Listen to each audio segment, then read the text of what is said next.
Entonces, bueno, leyendo tu pensamiento, puse esta transparencia que borré el nombre, mi apellido del segundo, Nancy Parada Sepúlveda, soy ingeniero civil químico de la Universidad de Chile, egresé en 1971, fui la primera mujer titulada de la especialidad y durante el transcurso de la carrera me especialicé en química de fases con el doctor Jaime Case, que tenía el laboratorio del Salitre. En realidad hice muchos estudios, pero yo diría que mi expertise la orienté este último tiempo al estudio de depósitos salinos. Y ahí, en el último párrafo, tuve el privilegio de conocer el Salar de Atacama desde el inicio de su estudio en 1972, en el Comité Minero Metalúrgico, que era un comité previo al Comité de Sales Mixtas. Era un comité que estaba en Antofagasta y había una sucursal en Santiago, ¿ya? Bueno, partimos con el 72, cuando no había camino, no había nada, y esta es una foto del año 80, del 82, en que ya después de 8 años de estudiar la química de las salmueras, las tasas de evaporación, ya esto era la última etapa, y esta visita fue, y no me saqué al lado una poza porque están en construcción, sino que con esta capa de sal, que es muy representativa de lo que después va quedando cuando se evapora la salmuera. Bueno, ahí era, ustedes podrán ver cómo pasan los años. Entonces, el tema de la presentación mía van a ser antecedentes generales, mi experiencia personal en la producción de litio y otras sales, y otros datos que puedan interesar y que podamos intercambiar ideas, porque yo siempre he sido de la premisa que uno nunca lo sabe todo, o sea, siempre hay que estar aprendiendo, ¿ya? No. Y por lo mismo, en los antecedentes generales, es muy probable que ustedes vean algunos gráficos que ya han sido presentados en otra oportunidad. Pero yo tomé, visualizando esa diapositiva que salgo ahí en el Salar, en el año 82, la última, cuando no se construía todavía la fosa, contrapuse esta transparencia y cambié la pregunta. Litio más cobre, elemento importante de la electromovilidad, lo puse como pregunta. Para mí es una respuesta sí, y elegí estas dos imágenes que sintetizan realmente que en estos primeros 20 años del siglo XXI ya tenemos esta realidad, que son los autos eléctricos y el almacenaje de energía con las baterías de ion litio. Ahora, todo esto nosotros ya lo hemos visto en modelos sedán. Las baterías de ion litio las tenemos al alcance de la mano porque los que han instalado paneles solares en sus techos, por lo general compran estas baterías para almacenar la energía que no han ocupado. Y bueno, y en tamaño, incluso ya hay un tamaño a nivel de, para usarlo en cartera, que uno puede echar a andar los autos de combustión cuando la batería antigua queda muerta. Entonces, esto es lo que ya nosotros tenemos, y elegí esta imagen que es bien esquemática porque no está influida con un modelo aerodinámico, sino que en que muestra que el paquete de, no sé si con la flecha se puede ver, el paquete de batería, el sistema de motor eléctrico, algunos tienen un motor eléctrico en la parte delantera, otros en la trasera, y el resto, bueno, son los elementos muy usuales que nosotros vemos en un auto sedán, ¿ya? La única diferencia de esto es que son silenciosos y no emiten gases de efecto invernadero. Ahora, cuando yo estaba haciendo esto, bueno, yo siempre trabajo rodeada de mucha gente, de mi nieta y de mi hija, entonces me hicieron la pregunta, que está en la siguiente diapositiva. ¿Cuánto litio hay en un auto eléctrico con baterías de ion litio? ¿Ya? Entonces, aquí ya le puse el sedán, que es típico que el que nosotros vemos, y elegí esta imagen, y basándose en una publicación de la revista Young, se utilizan 0,12 kilos de litio por kilowatt hora, lo que equivale a 0,62 kilos de carbonato de litio por kilowatt hora. Después voy a hacer la salvedad que en este sentido a veces no hay una norma, algunos hablan de carbonato de litio, porque siempre fue el commodity que se usó, y por esto que aquí yo hice la conversión, ¿ya? Entonces, si uno empieza a pensar, los paquetes de batería que pesan como el de Tesla 500 kilos y empieza a pensar todos los otros más elementos, uno llega a inferir que para tener un auto eléctrico, o sea, el peso del litio en el auto es bastante marginal. O sea, yo estimé un 1%, después Ale me rectificará la cifra, pero se requieren muchos elementos más para tener un auto eléctrico. Y además la plata, pero ahora ya están saliendo más o menos al alcance. Después, este también es un gráfico que muchos ya lo han visto y que son los recursos de litio a nivel mundial, la participación por países. No sé cómo puedo borrar, los veo ustedes, cuadros chicos, ya, ahí sí. Bueno, ya todos han escuchado miles de veces de que el litio, el elemento, es uno de los elementos más livianos, que si pudiera tener una atmósfera inerte, flotaría en un vaso de agua, pero dada su reactividad, no se presenta libre en la naturaleza, y está presente en salmueras, como sales disueltas, en rocas pegmatitas, en arcilla, todas volcánicas, salmueras geotérmicas, y océanos. Ahora puse océanos en plural porque hay diferencia entre los distintos océanos, el Pacífico, y hay diferencias también en las composiciones. Pero de todas maneras, subrayé con el gris los que son considerados como recursos y que están representados en esta carta, en el cual se ve que Chile presenta un porcentaje de un 13%, Libia un 31%, China 9% y Argentina un 25%. Y otros 3%. Pero aquí están mezcladas salmueras con roca. La otra lámina, que también seguramente la han visto, hace diferencia de las reservas. O sea, aquí ya está el factor de lo que yo puedo recuperar con la tecnología que conozco, y el USG estimó no incluir en esta estimación de reservas a Bolivia. Como les digo, estas reservas están basadas en los mismos recursos que vimos anteriormente, que fundamentalmente eran pegmatitas, salmueras y rocas sedimentarias, y lo único que aquí se ha excluido es Bolivia, porque realmente no tiene un proceso de extracción a nivel comercial del litio.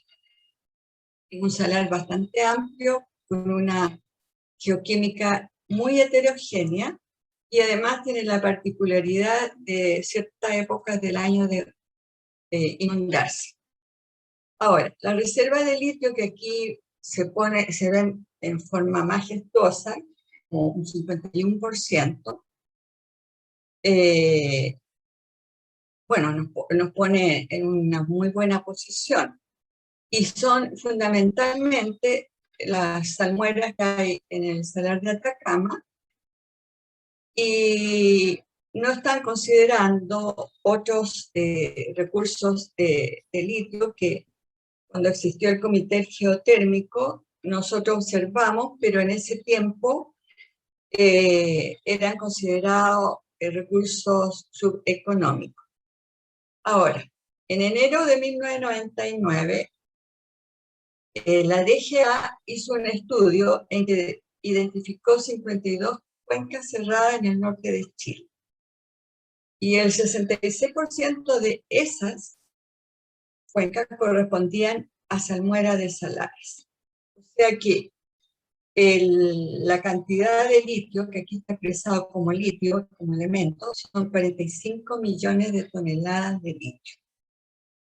Litio, por lo tanto, cuando se pensó por el 2018, no, por el 2008, que podría haber una escasez, esta imagen reflejaban que el litio era abundante. Ahora paso a la otra lámina, y que también, en realidad no deberíamos de comparar, ¿ya? Pero es importante comparar porque para mí son dos negocios distintos. Y por eso puse las características de las producciones de litio versus el cobre. Y la diferencia de los tonelajes entre el cobre y litio se pueden observar en el gráfico. El litio se comercializa en diferentes categorías y como compuestos que más bien caen en lo que son las especialidades químicas. Esto dificulta la conceptualización que existe para el cobre con una cotización en la Bolsa de Metales de Londres. Los principales derivados de litio que se comercializan son carbonato de litio, hidróxido de litio, cloruro de litio, y dentro de ellos, como especialidades químicas, existe un amplio rango de pureza, va entre 98 y hasta el grado batería 99.9, pero fuera de la pureza existe también una gama de tamice, o sea, de una condición granulométrica, y que eso se negocia con el productor final. Ahora, en este gráfico, en que puse la proyección a nivel mundial del cobre y del litio al 2030, que es la proyección que todos indican y que la saqué de Cochilco, y también por lo que ustedes me han proporcionado en la minería, vemos al cobre, que es como elementos, unos 30 millones de toneladas. Bueno, y aquí el litio yo lo puse como carbonato de litio, equivalente, son 1.450.000 el mismo año, que requeriría la demanda por este crecimiento de la electromovilidad. Si yo lo llevo al litio, esto por supuesto hay que dividirlo por un quinto, o sea, sería como una rayita dentro de este gráfico.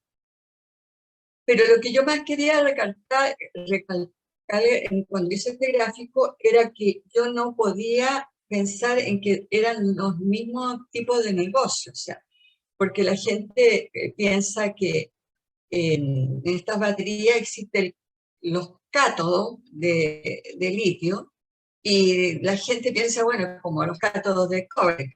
No, o sea, los cátodos de litio son realmente productos de alta tecnología. Yo diría que pertenece ya a la ciencia de los materiales, porque el litio, el ion litio, va combinado con óxidos metálicos.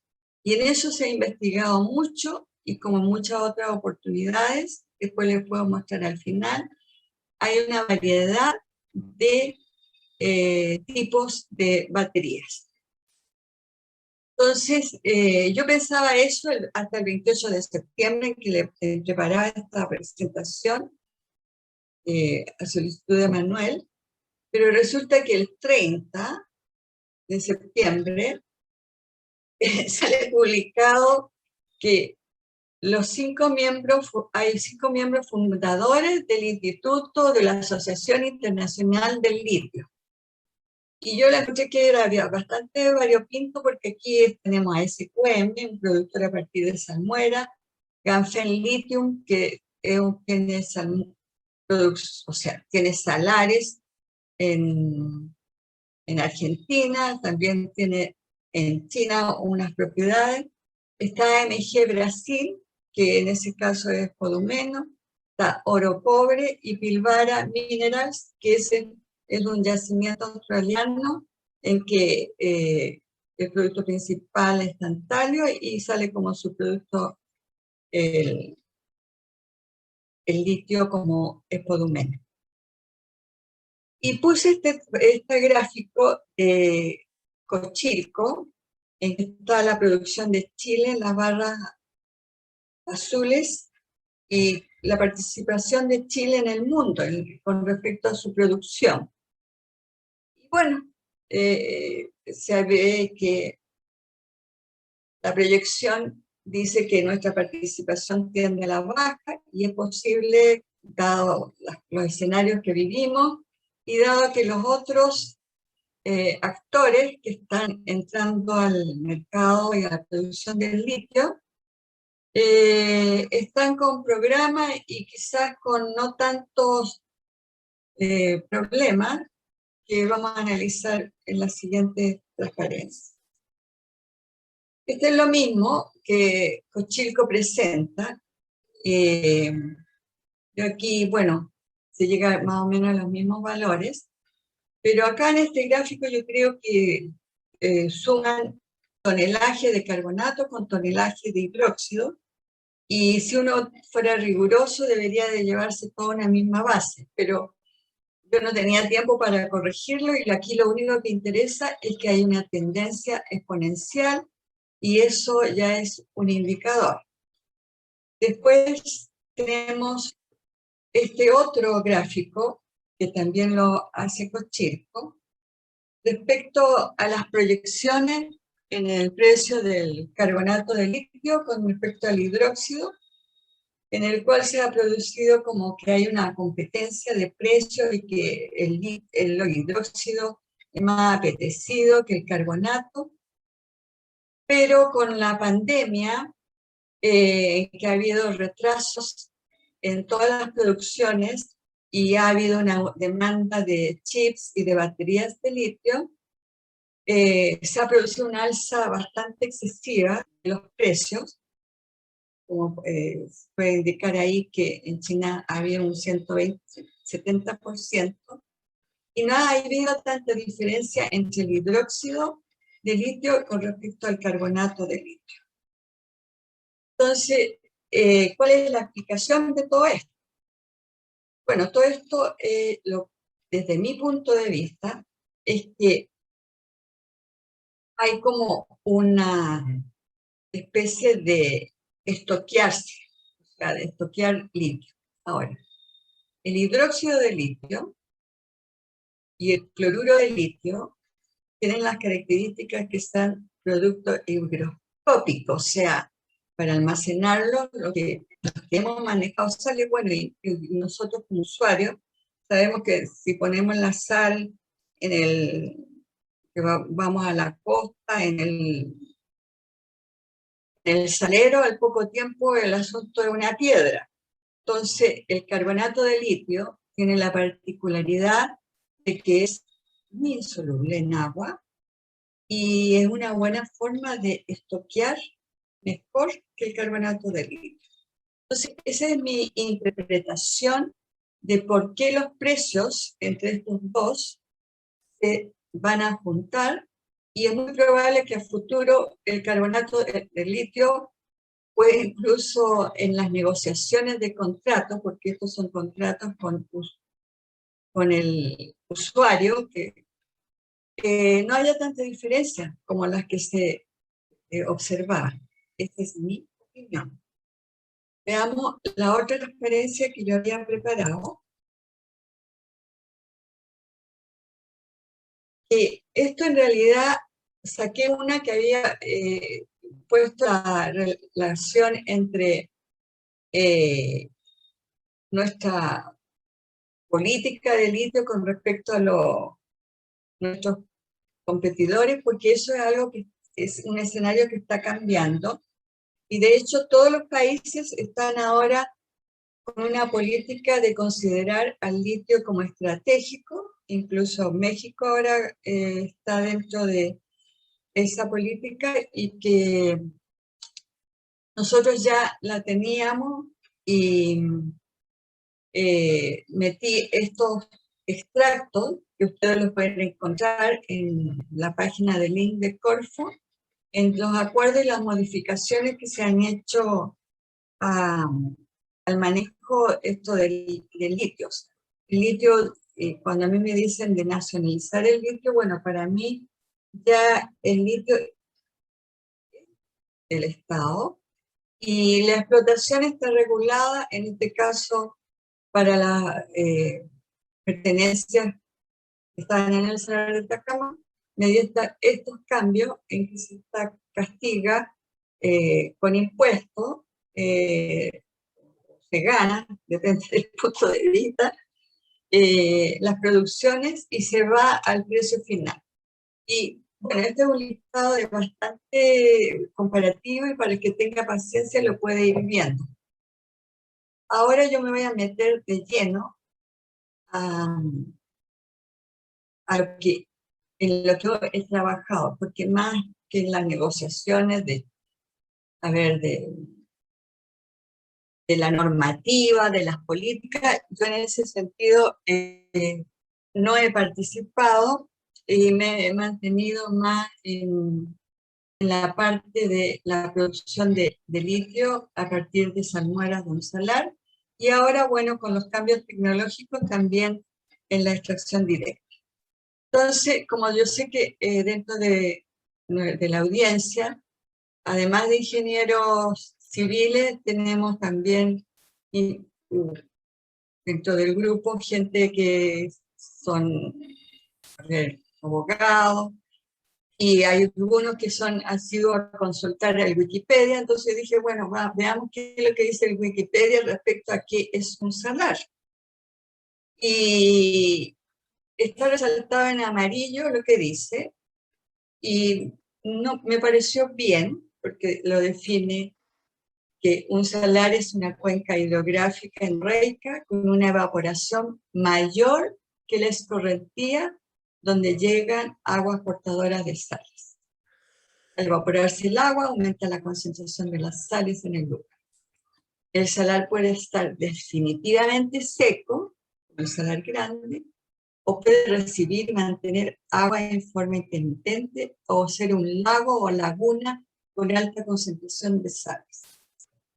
Esa es una definición genérica y yo la mantengo, o sea, es mucho más complejo, por supuesto, pero para complejidad, eso sería un capítulo aparte, y lo inserté al lado de esta visión que es del Salar de Atacama, que es una visión desde el lado este, en el cual tenemos en forma panorámica, que se ve aquí a lo lejos el Salar de Uyuni, por aquí el Coipasa, y aquí está, en esta depresión está el Salar de Atacama.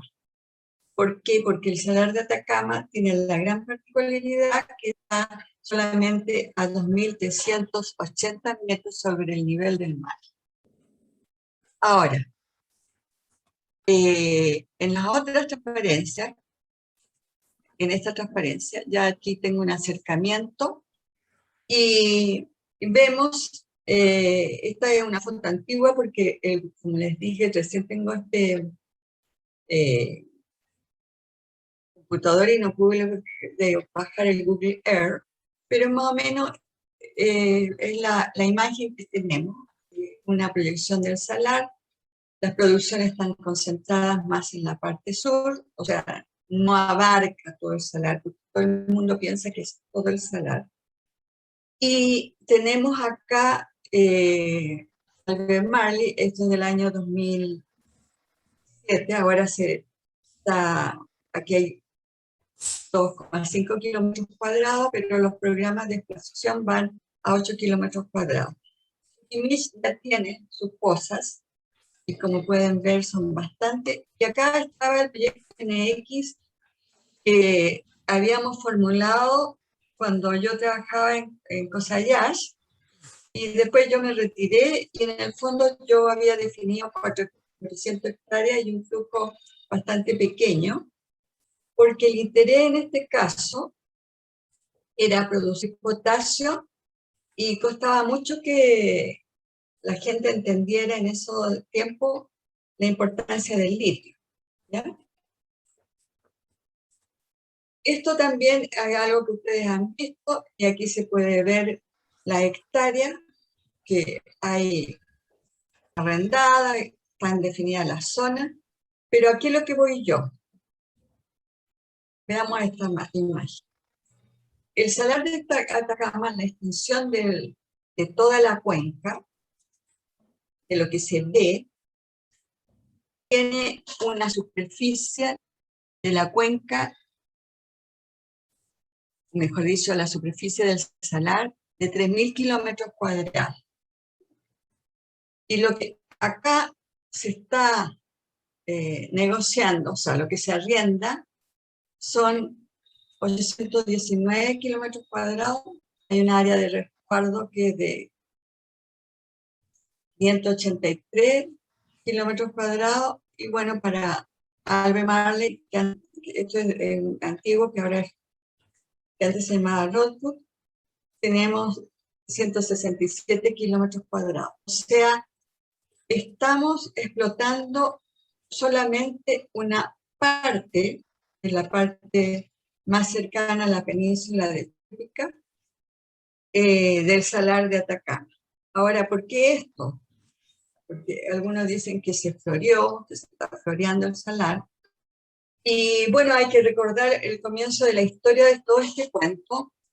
Cuando se hizo la primera prospección, no estaban los recursos que estaban ahora. En primer lugar, no había camino. Yo me acuerdo que la primera vez que fui al salar, fuimos de Santiago, nos demoramos como 3 días, y había una máquina del MOP que iba haciendo camino para que las camionetas en que iba yo y otra colega pudiéramos, al llegar a los puntos, con una estadía en San Pedro de Atacama, después íbamos a Toconao, después se llegaba al caserío de Peine, y había un solo camino que era el kilómetro 20, y ahí, bueno, se hizo una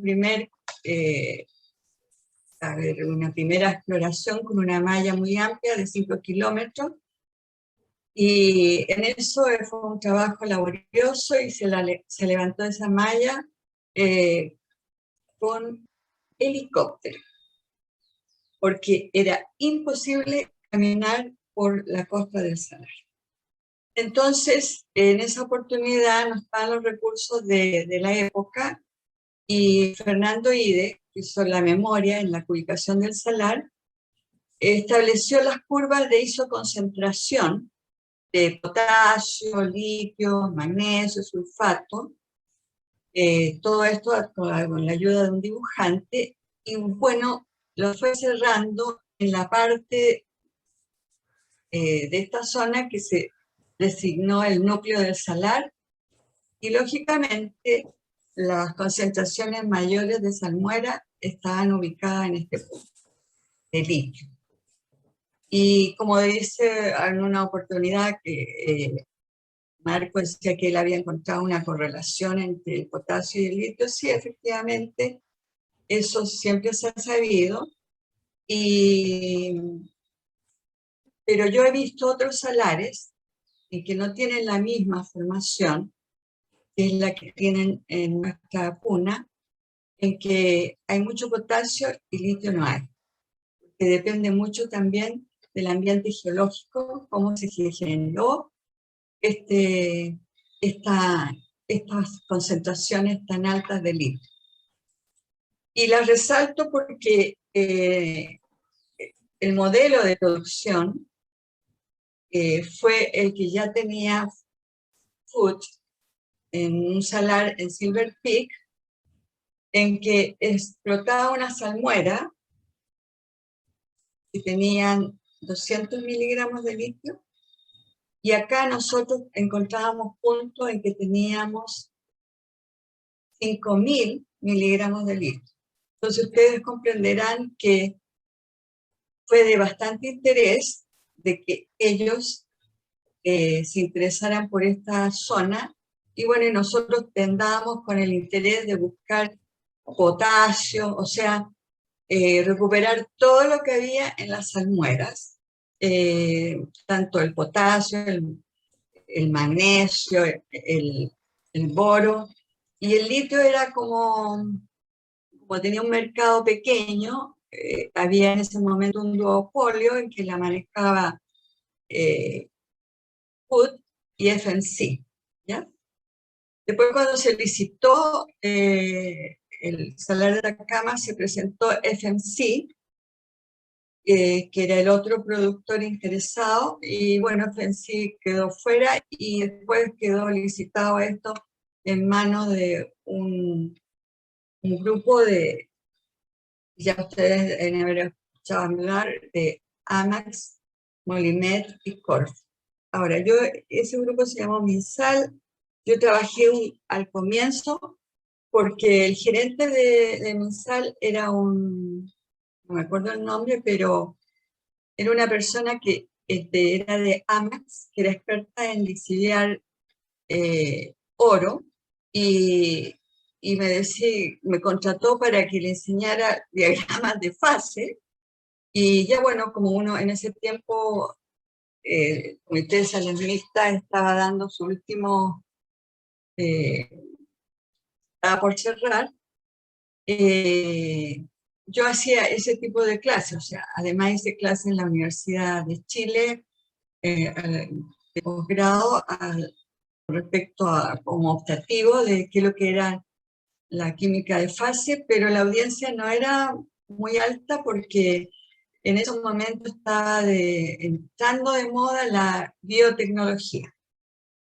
Ahora, esta imagen que tienen acá es una imagen que muestra los salares que hay en Argentina, y que Argentina ha sabido hacer un muy buen marketing. Entonces, yo puse aquí la superficie del salar, o sea, lo que se ve, o lo que se llama el espejo de sal, y tenemos que en primer plano ahí está el salar del Rincón, tenemos el salar de Arizaro, que es un salar muy grande. Aquí puse Pocito, pero acá está Caucherío, Laroz. En realidad le han ido cambiando los nombres. Aquí hay un salar de Yuyayaco, aquí hay un salar que se llama Ratones, y han pertenecido y así a distintas compañías, ¿ya? Y acá tenemos, más al sur de esos salares, tenemos el salar de Hombre Muerto, que este es un salar que fue explotado por FMC cuando perdió su posible participación en el salar de Atacama. Se dedicó a buscar salares en Argentina, y una parte del salar de Hombre Muerto resultó atractiva para incorporar una tecnología de extracción directa en base de alúmina, que en el fondo ya era una tecnología que habían desarrollado los israelitas para recuperar el litio de las salmueras de descarte que ellos obtenían de la producción de potasio del salar del Mar Muerto, ¿ya? Por eso les digo que hay una variedad de composición de salmueras, y el Mar Muerto es una salmuera bien especial. Este es un salar largo de Antofalla, y me tocó desarrollar toda la química de fase de este salar. Y acá hay un salar pequeño que yo le puse Ormeño porque el geólogo que fue y que empezó a recorrer todos los salares, me dio una muestra y yo le dije, bueno, ¿cómo se llama ese salar? No tengo idea. Y para identificarlo le dije, bueno, le vamos a poner tu nombre. No aquí, no muestro otros salarios que hay más al sur, que hay uno que está hace mucho tiempo buscando inversionistas, que en realidad se llamaba Tres Quebradas, ahora se llama Neolitium, y que son unas lagunas y que tienen, entre las dos lagunas hay una superficie de sal, pero que también se inunda, o sea, hay tiempo en que disminuye la superficie. Ahora, entre estos salares, con respecto al salar de Atacama, hay bastante diferencia, o sea, no todos los salares son iguales, tanto en la parte geológica como en la parte geoquímica. ¿Ya? Ahora, otro tema que se ha puesto en discusión siempre, bueno, el agua, porque así habla la gente, lo que se bombea de los acuíferos que hay en los salares, es agua y me va a afectar y todo. Y eso ha provocado bastante polémica y una forma que se ha tratado de hacer una diferencia es midiendo el porcentaje de sólidos de sales disueltas en la salmuera o en las aguas salinas o en el agua, en el fondo. ¿Ya? Que el agua potable también tiene sales disueltas porque sin sales sería muy amargo. ¿Ya? Entonces, esta tabla, que en realidad yo la extendí, la bajé un poco, salmuera entre 20 y 28% de sólidos totales solubles. O sea, uno saca una probeta con agua, ve que es un poco, no es tan translúcida como un litro de agua, porque están los cristales así disueltos. En el agua de mar, bueno, no tengo que explicar mucho porque todos han tragado agua de mar y se han dado cuenta que no es muy agradable. Y tiene entre un 3,5 y un 4% de sólidos totales disueltos, y el agua potable tiene menos de un 0,05% de sólidos totales. Después acá hay otra gama de aguas nanofiltradas que son para preparar reactivos, en que, bueno, ahí ya el porcentaje de sólidos solubles tiene que ser ya en las partes por billón. ¿Ya? Entonces, pero no es el tema porque eso ya corresponde al campo de la química analítica. Entonces, la otra forma que para poder visualizar todo esto, yo hice esta tablita que representa una probeta de salmuera y en azul, por supuesto, está el agua y expreso las sales, los iones de las sales, como cloruro de sodio, cloruro de potasio, cloruro de litio, cloruro de calcio, cloruro de magnesio, sulfato de magnesio, agua. Esta es una convención, porque en el fondo calcio siempre va a haber, porque a veces está en equilibrio con el yeso, pero aquí vamos a ver en esta distribución de que no todos están en la misma proporción. O sea, el salar de Atacama 1 es una muestra que corresponde a un sector, y vemos que en todas las muestras, tanto de Atacama, en Atacama 2, Maricunga, Uyuni, Coipasa, que es un salar que está en Argentina, el salar de Rincón, Antofalla, Hombre Muerto, Silver Peak. En realidad tengo una lista bastante larga, pero puse esto porque con esto ya se tiene una idea. Entonces tenemos nosotros que la gran cantidad es cloruro de sodio. Después viene cloruro de potasio, que lo pueden ver ahí.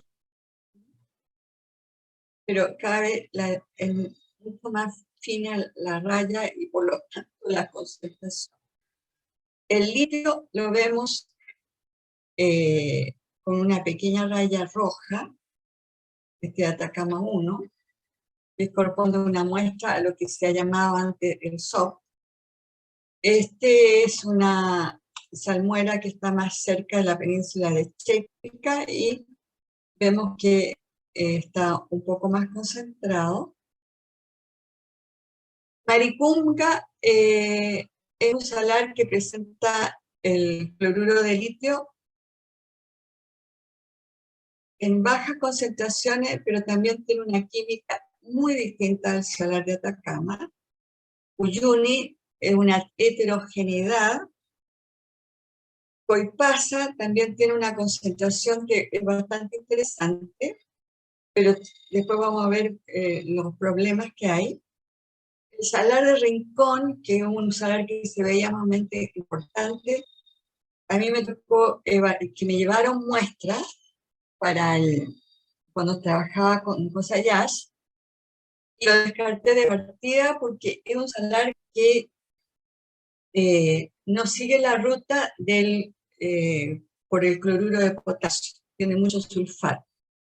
Y eso yo lo vi como en el año 2000, y estamos ahora en el 2022, y ahora recién, al parecer, había más interés al respecto, y todo se ha hecho muchos estudios, se ha perforado, pero hay algo que no, ahora tenemos instrumentos que no es necesario perforar tanto en un salar, porque ya con las herramientas que hay ahora es fácil visualizar el comportamiento del acuífero. El Antofalla es un salar que tenía un poco de cloruro de potasio, mucho magnesio, y bueno, de litio prácticamente no tiene.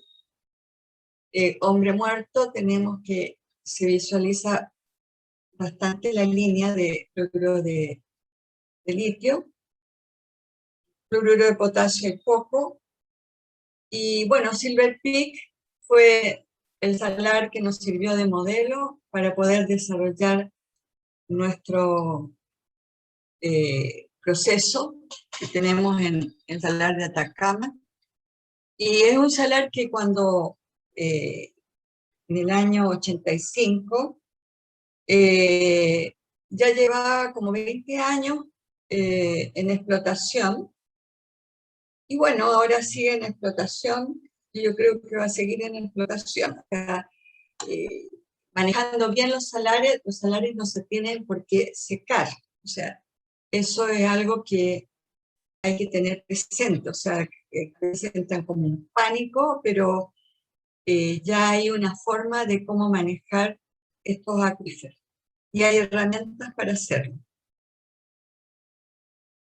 Aquí yo tengo el proceso de evaporación de salmuera, porque ¿qué es lo que sucedía? Cuando a mí me tocaba ver los proyectos que se presentaban de Argentina, pues era un copy and paste de lo que hacíamos nosotros en Chile. Y todos los salares, o sea, todas las salmueras le hacían llegar hasta una salmuera de un 6% de litio. Y resulta que llegar a un 6% de litio es una condición que se dio en el salar de Atacama, depende mucho de la concentración inicial, y depende también de los otros componentes que hay. Pero como cuando se presentaban estos proyectos, como se le daba más importancia a la evaluación del recurso, la parte del proceso era una copia y se hacían unos programas, existen ahora unos programas, y yo me topaba con esta sorpresa. Ahora, el sistema es complejo, o sea, la geoquímica es bastante compleja. Uno no puede decir, tengo este salar, tengo una salmuera, tengo litio y con una eficiencia de tanto. No es tan así. Y en esto yo quiero recalcar, bueno, aquí está en milimoles porque sale más fácil trabajar en milimoles. Y en verde puse al litio, en rojo puse al cloruro de sodio, que cuando está totalmente saturado, empieza a caer inmediatamente. O sea, por eso es que uno cuando va a salar, con la brisa ya queda empolvada con sal.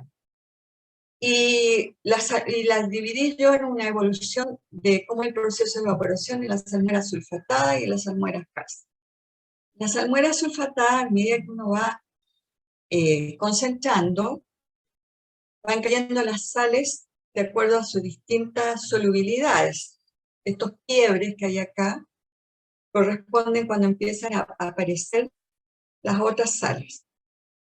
Y acá nosotros vemos que el litio, en los primeros procesos de evaporación, se concentra sin problemas, sigue en solución, feliz de la vida, pero llegado a un momento, cuando la salmuera tiene mucho sulfato, empieza a precipitar como KLiSO4 o como sulfato de litio con una molécula de agua.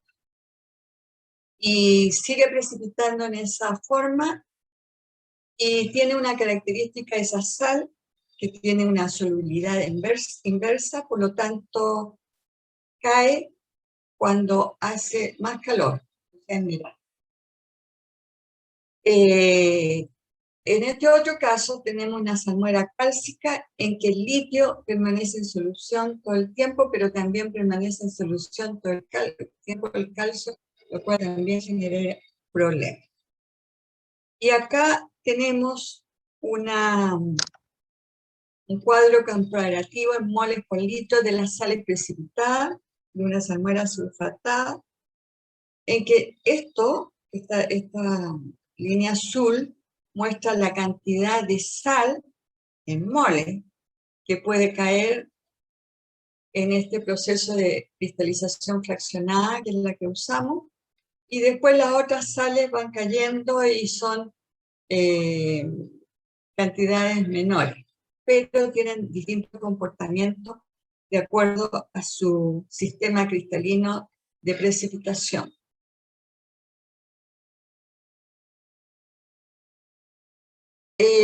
No sé cómo estaré con el tiempo, o será mucha lata, o estarán durmiendo, pero Todo bien, voy todo a bien. pasar No, dale nomás, dale nomás. Súper interesante. a los procesos de producción. Que Muy el buena, proceso de Nancy, muy buena. producción clásico, que es de cristalización fraccionada, que es el que yo le estaba mencionando, en que ahí se usan piscinas solares de baja profundidad y las altas condiciones de la radiación que tenemos en las zonas de los salares, permite evaporar esa gran cantidad de agua que acompaña a la salmuera.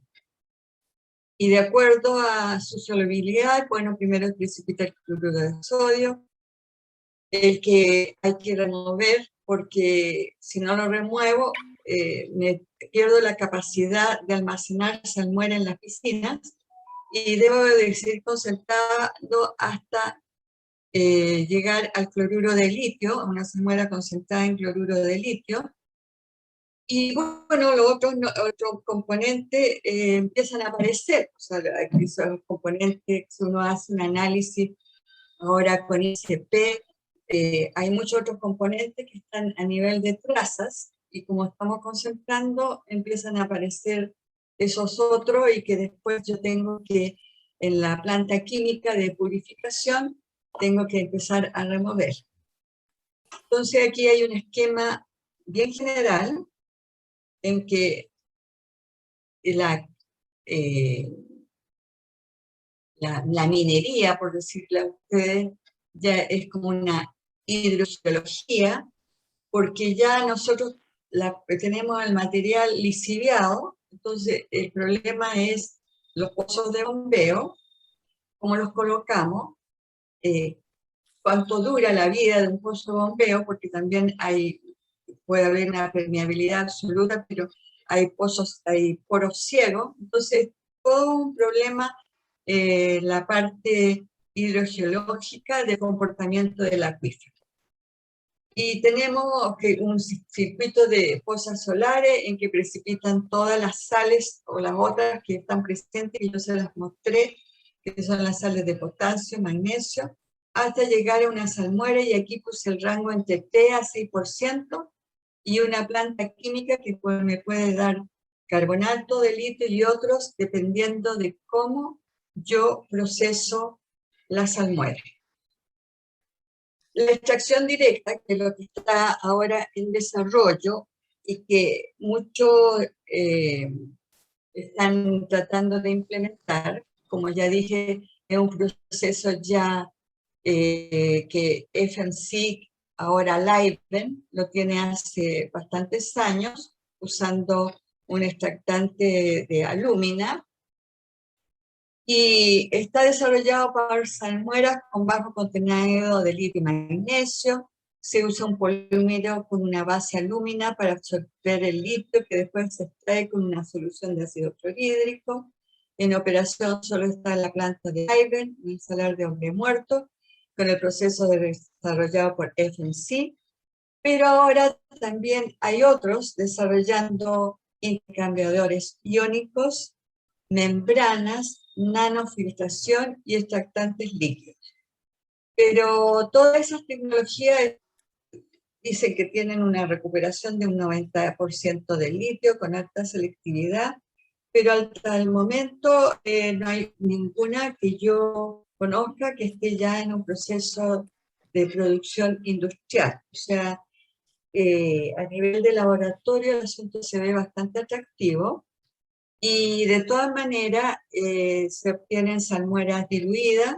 Algunos tienen que intercambiar resinas solares para poder no transportar tanta, para llevar a la planta química, porque ese es otro problema de la ubicación de los salares, que los salares en Argentina están sobre los 3.500 metros sobre el nivel del mar, otros están a 4.000 y tanto, y con muy poca infraestructura. Eso se puede remediar con el tiempo, pero en la actualidad, en que la demanda está presionando por litio, va a costar. O sea, de hecho, la actual producción de productos de litio que tiene Argentina, que es oro, cobre y Livent, todo sale por los puertos chilenos. O sea, porque les sale muy caro salir por tomar la ruta, ¿ya? Entonces, en ese sentido, tienen bastantes desafíos. Lo que sí hay que decir que los argentinos saben hacer bastante más agresivos en la parte de marketing, y de hecho, yo trabajé con la gente en un laboratorio. Ellos se certificaron como los laboratorios que acreditaba el litio en salmuera. Nosotros, que llevábamos como 20 años, todavía no hemos sido, y no sé si hemos sido capaces de conseguir esa certificación. Entonces, cuando partieron los proyectos, primeramente siempre se hace un control de trazabilidad y se compara con otros laboratorios, el QAQC. Se tenía que mandar una muestra a este laboratorio porque era el laboratorio que estaba certificado, ¿ya? Y eso también exigía todo un manejo de las muestras. Bueno, hay todo un conocimiento que se transmitió a la gente de Argentina y que se ha ido perfeccionando cómo tener buenas muestras, ¿ya? Ahora, esto es un ejercicio que yo hice, para más o menos tengan ustedes una idea, que ni siquiera lo hice por litio, sino que es un diseño conceptual de una planta de cloruro de potasio que use evaporación solar, con una concentración de potasio de 10 gramos por litro, de gramos por litro, y una tasa de evaporación de 4 milímetros por día. Esto, como digo, totalmente teórico y es para no tocar ninguno, ninguno de los proyectos. Y aquí os quiero mostrar algunas cosas. Para ese tonelaje y con esa concentración, tenemos que bombear 1100 litros por segundo. Ahora, no siempre se bombea lo mismo todo el año. En los meses de verano se bombea más, y en los meses de invierno, por supuesto, que hay pozos, menos pozos activos. Ahora, esto se desarrolla haciendo una concepción de que son una serie de tanques agitados, ¿ya? Para los que estudiaron ingeniería química, que son perfectamente agitados. Por lo tanto, ya ahí hay como una abstracción de lo que realmente es la realidad. Y con esta salmuera, con estas características, y orientada a producir solamente KCl, y yo le puse una geoquímica más complicada, tenemos que, para poder botar toda la halita, se necesitan 12 kilómetros cuadrados. Para poder llegar recién a saturar la salmuera en el campo de la silvita, que precipita junto con el remanente de halita, se llama silvinita, por lo tanto hay un 8% de KCl ahí, necesitamos 4 kilómetros cuadrados más, o sea, ya tenemos aquí como 16 kilómetros cuadrados. Y después, bueno, para la carnalita 1 y carnalita 2, eso es porque las sales tienen comportamientos muy especiales dependiendo de los acompañantes. Se necesitan menos áreas, pero en realidad aquí ya prácticamente no se evapora mucho, y lo que se aprovecha es que en estas sales hay diferencias de temperatura, entonces cristalizan porque pierden en la noche, pierden la solubilidad y cristalizan, pero hay algunas que también son bien fregadas porque se solubilizan durante las horas de máxima temperatura en el día. Entonces, por eso que yo puse que aquí, en esta cosa, yo puedo sacar mediante un sistema de cosecha en seco, que se llama, una mezcla de sales de halita, o sea, de carnalita, que tiene en el fondo un 20%. La carnalita es una sal de cloruro de potasio, cloruro de magnesio y 6 moléculas de agua, súper complicada, no se puede flotar, y sí se puede flotar el cloruro de sodio que la acompaña, pero se requiere otro proceso para tratar. Y después, ya cuando se está en este punto, ya bueno, las sales ya empiezan a tratar de mantenerse disueltas y no sueltan el agua, y se forma lo que se dice una pulpa de sales. Y ahí, bueno, hay que usar otro tipo de sistemas de cosecha a través de bomba, y generalmente lo que queda de residuo es lo que yo llamo un bitter, que tiene 3 gramos por litro de litio. Bueno, cuando yo analizo uno de estos, uno dice, bueno, el bitter lo puedo vender, pero todo depende del país, porque hay países que simplemente no permiten que se mueva el litio fuera de su tierra, ¿ya?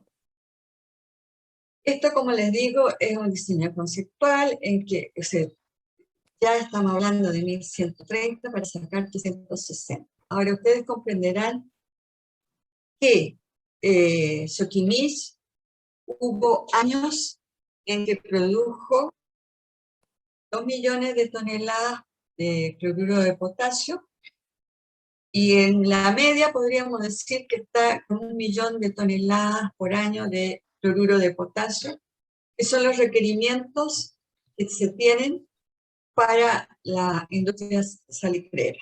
Ahora, la cualidad es que el cloruro de potasio que usa Tuquimis no tiene que tener los estándares del cloruro de potasio que se comercializa para fertilizante, en que ahí hay bastantes variedades y se compite con el cloruro de potasio de la sal de roca, que también eso me correspondió conocer.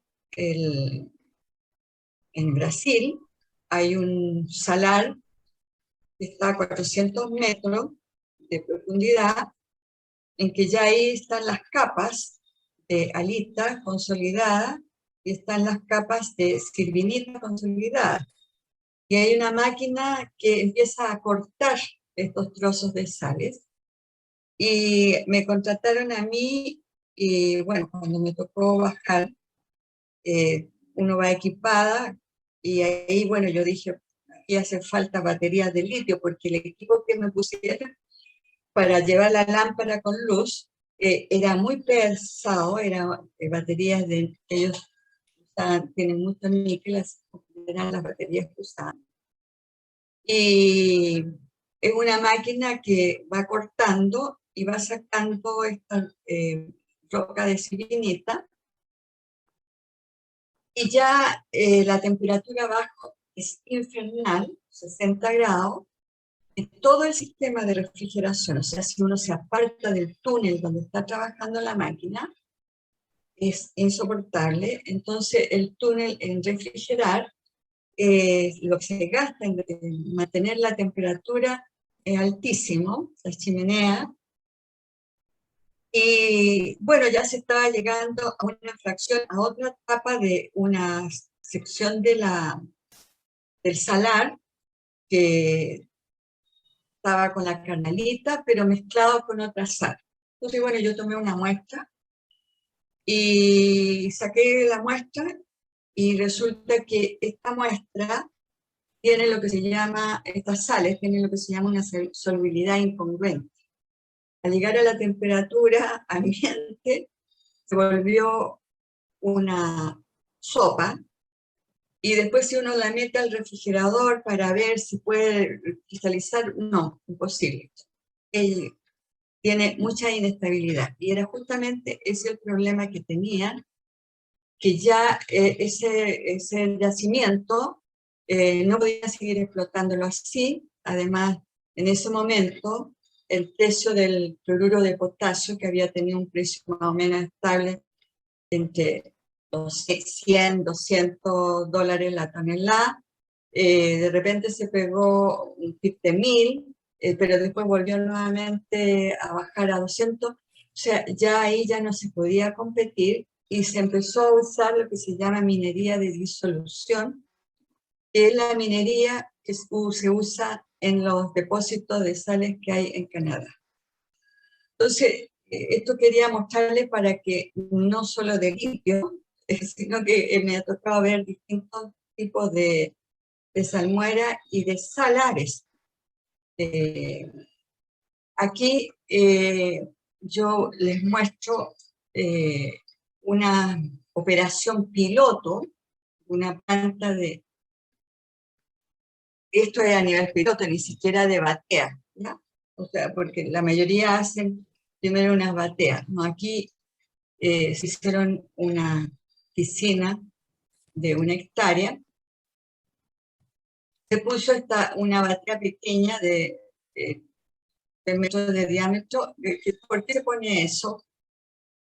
Para ver cómo está el grado de filtración, o sea, cómo se comporta, porque todas estas piscinas están hechas con un geotextil, que es PVC o HDPE, dependiendo del proveedor, y hay que estar registrando las filtraciones. Entonces, y también para medir la tasa de evaporación real que hay en toda esta salmuera. Como yo les mostré anteriormente, la cristalización fraccionada simula estanque agitado, lo cual la agitación de aquí de este tanque afortunadamente lo provee el viento, o sea, y por eso que las piscinas se hacen con un cierto talud, porque se forman unas olas que dependiendo de las ráfagas puede salir salmuera y perder salmuera y por lo tanto dejar bastante contaminado el ambiente, y las medidas que uno pueda medir de desnivel salen erradas. Aquí está, cuando se alcanza un nivel de saturación, hay que trasvasijar la salmuera, porque yo lo dejo precipitar todo queda convertido con una ley menor, la que yo quiero, contaminado con halita. Y se usa un sistema, se usó en un sistema portátil de bombas que se iban transportando y se hacía descargar y se trasvasijaba la salmuera de esta poza a esta otra poza. Después de esa operación viene un trabajo muy difícil, que es lo que se llama drenar la poza o la cosecha de la sal. ¿Ya? Ese es un trabajo que demora harto tiempo, o sea, demora como un mes, y eso obliga a que cuando uno calcula las áreas de evaporación, tiene que calcular un área adicional para esos tiempos de stand-by en que uno tiene que hacer los estrujes de la salmuera. Y eso ustedes lo han visto en la foto, cuando se muestra el Salar de Atacama, que hay como unos cerritos blancos, y muchas veces en las primeras publicaciones la gente creía que esos cerritos blancos, ahí estaba el litio, y costó que entendieran que el litio era una salmuera viscosa, aceitosa, y que era transportada en camión hasta las plantas químicas que estaban en Antofagasta. ¿Ya? Entonces, esta muestra ilustrativa, que yo les digo, es que ya el salar se trasvasicó, se hacen las canalizaciones, se ve como que el asunto está medio seco, pero resulta que si uno hace una cata, ve toda esta estructura. Esta cata yo la hice el profesor para ver cómo está la geomembrana. Bueno, la agitación no es como un tanque agitado en que yo puedo filtrar todo y sacar, va quedando siempre salmuera o fluida entre medio de estas capas. Entonces el balance se hace bastante difícil. Entonces yo digo, ya, yo bombeé esto tanto y cuestiones, no, porque tengo siempre unas pérdidas que van en estas sales que van siendo cristalizadas, y fuera de eso tenemos pérdidas también por eventuales filtraciones, por daño a la carpeta, al geotextil. A eso hay que sumar acá, en Chile, tenemos bastantes temblores. Entonces, hubo un año en que Soquimich llenó la salmuera, las cosas que están en la zona sur, y con uno de los terremotos, bueno, todo lo que bombeó y lo que estaba almacenado en la salmuera no duró. Y afortunadamente acá tenemos que nuestras pozas de evaporación están construidas sobre el salar mismo, por lo tanto esas salmueras vuelven al acuífero. Pero en términos así de hacer un balance, bueno, ese año el balance fue casi negativo, porque bombeé y no saqué nada, o sea, porque todo volvió al salar. Entonces, por eso a veces hay que ser bien cuidadoso en etiquetar que esto lo hizo mal, esto lo hizo bien, porque el asunto es mucho más complejo que lo que puede ver, uno puede mostrar en una planilla Excel o en un esquema de diagramas como el que yo les mostré anteriormente.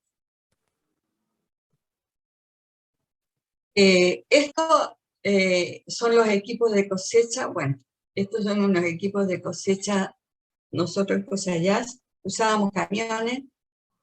Ya después Soquimich hizo grandes avances al introducir esta máquina, que es una máquina que se usa mucho en obras públicas, en que con un rayo láser va cortando perfectamente bien donde tiene que cortar la capa de sal y va cargando automáticamente los camiones.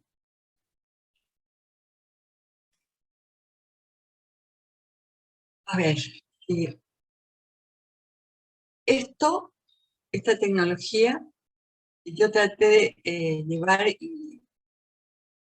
una versión menor para las pozas que tenemos en la industria del salitre en Cosayas, y no resultaron porque no hubo una buena técnica anterior, porque requiere todo un conocimiento, y resulta que la metieron en las pozas que no correspondían, porque tiene que tener una estructura especial para las pozas realistas. La metieron en una poza en que estaba precipitando la astracanita, que es una sal doble de sulfato de sodio y sulfato de potasio, y la máquina se hundió y por supuesto fue un desastre. Por lo tanto, a lo que yo voy es que esta operación, que la gente piensa, ya se bombea, se tiran las pozas, me siento en una silla y así a esperar el sol y el asunto funciona. No es tan así, es bastante complejo.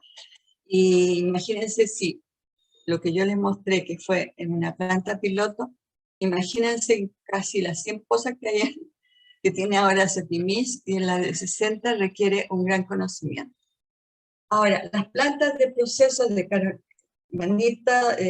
carbonato de litio, yo aquí los presento en forma muy esquemática, por razones obvias, y son como cualquier planta química, incluso yo diría que mucho más chicas que las plantas que tenemos de producción de nitrato de potasio, y que algunos conocen, de algunos colegas con los cuales trabajé en Cosayas, y son plantas químicas. Originalmente la primera planta que se instaló en el salar en La Negra era una planta que habían desmontado de Silver Peak, y eran reactores muy pequeños, ¿ya? Y están los tanques, ahí sí que tenemos tanques agitados, filtrobanda, evaporadores, extractores por solvente, y bueno, en ese sentido, secadores, hay secadores de lecho fluidizado, secador eh, por gas en forma indirecta, de modo que aquí lo más importante es que son los insumos que necesitamos hacer una depuración y hacer un uso de ceniza de soda que hay que importar para producir el carbonato de litio. Ahora, antes FMC era el proveedor de la ceniza de soda porque tenía propiedad en los yacimientos de Trona. Tengo otros datos más adicionales, si están interesados, y no sé cuánto tiempo me habrá tomado y no sé cuántos se habrán quedado dormidos. Yo tenía acá unas láminas que había abajo, pero que no competen a mi expertise, pero que son lo que se está mostrando, y que la gente que está relacionada, y bueno, Renato Sepúlveda, que es el que manda mucha información y que realmente nos pone al día. Están aquí las curvas de la proyección del mercado automotriz y que ha provocado esta fiebre por buscar el litio. Y está en los programas que tiene Europa, China, Canadá, Estados Unidos, y está el promedio global de que ya el auto eléctrico con ion litio tiene esa proyección hasta el año 2040. Y estas curvas de tanto los de batería eléctrica como los que llaman ellos híbridos, ¿ya? Y lo otro, lámina que quería mostrar, es que el litio, si bien es bien importante, tenemos otros elementos que también son importantes y que van a exigir una alta demanda. O sea, acá hay otros minerales que están interviniendo. Tenemos el grafito que es usado como ánodo en todas estas baterías y acumuladores de energía. El cobalto, níquel, manganeso. Ahí el litio está distribuido y representa el 4%, y hay también algo de plomo, y otros que aluminio, cobre, vanadio, incluso zinc. Y esto es otro gráfico que bajé, que muestra el crecimiento que ha habido entre el 2019 y el 2029. Ahí me ponerlo aquí.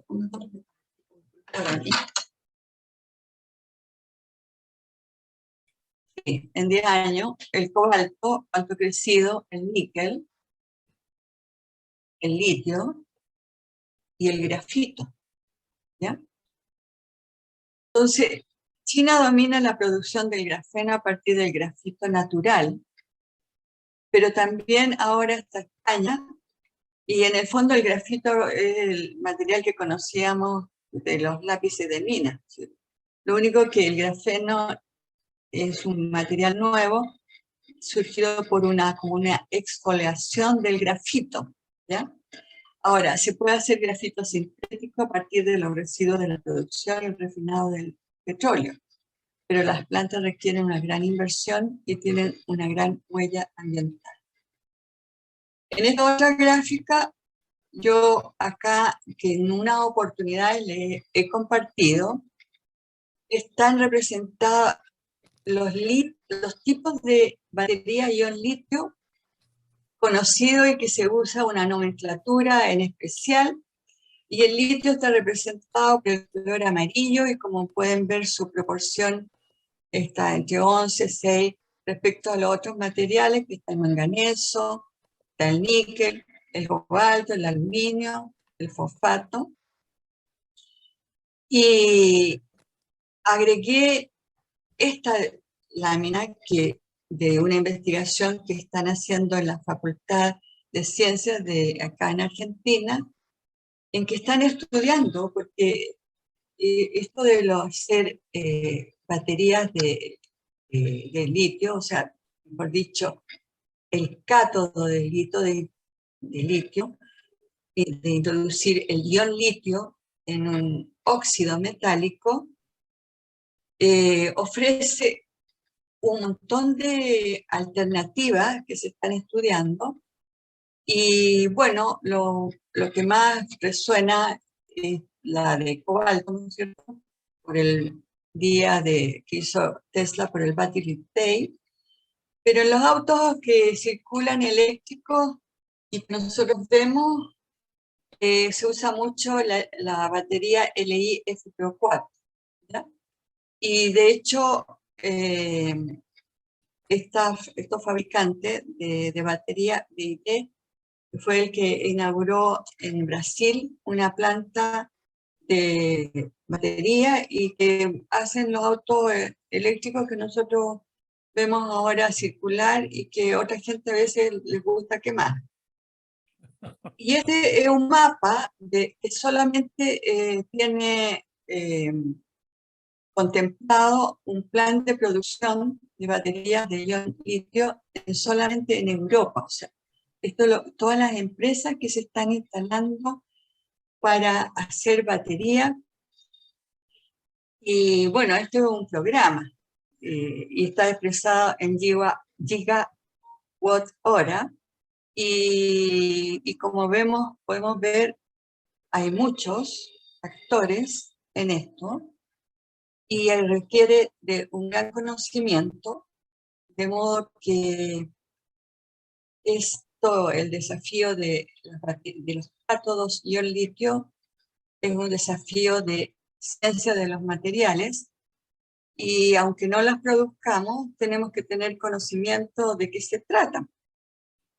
Y eso es una tarea, creo que también a nivel de universidad, que tendría que ser abordado, o de este instituto de las tecnología limpia, porque no hay que abordar, no hay que dejar de estudiar algo porque no se produzca, sino que yo diría que tenemos que estudiar todo, incluso aquello que nos parezca no muy políticamente correcto, y no descartar a priori, porque yo en estos momentos creo que estamos ante un cambio tecnológico que se aceleró con la pandemia, y yo no me imagino el futuro de aquí a 10 años más, o sea, ni siquiera, porque creo que puede cambiar muy rápidamente, o sea, si nos bien nosotros, imagínate, en el caso nuestro partimos con la regla de cálculo y después llegamos a usar la HP que nos permitía programar, y ahora tenemos unos programas, pero a gran velocidad, usos de software que ya uno tiene que ir solamente acomodándolo para que los datos que uno entreguen datos que sean reales con los resultados que uno puede esperar. Porque esa es una gran falla de la gente joven que se entusiasma mucho con los software. Cuesta mucho aprender a manejarlos, son carísimos, pero resulta que tú, de cómo alimentes el software, te puede dar cualquier cosa. Entonces, afortunadamente ahí contratan a los seniors para que chequeen estos resultados.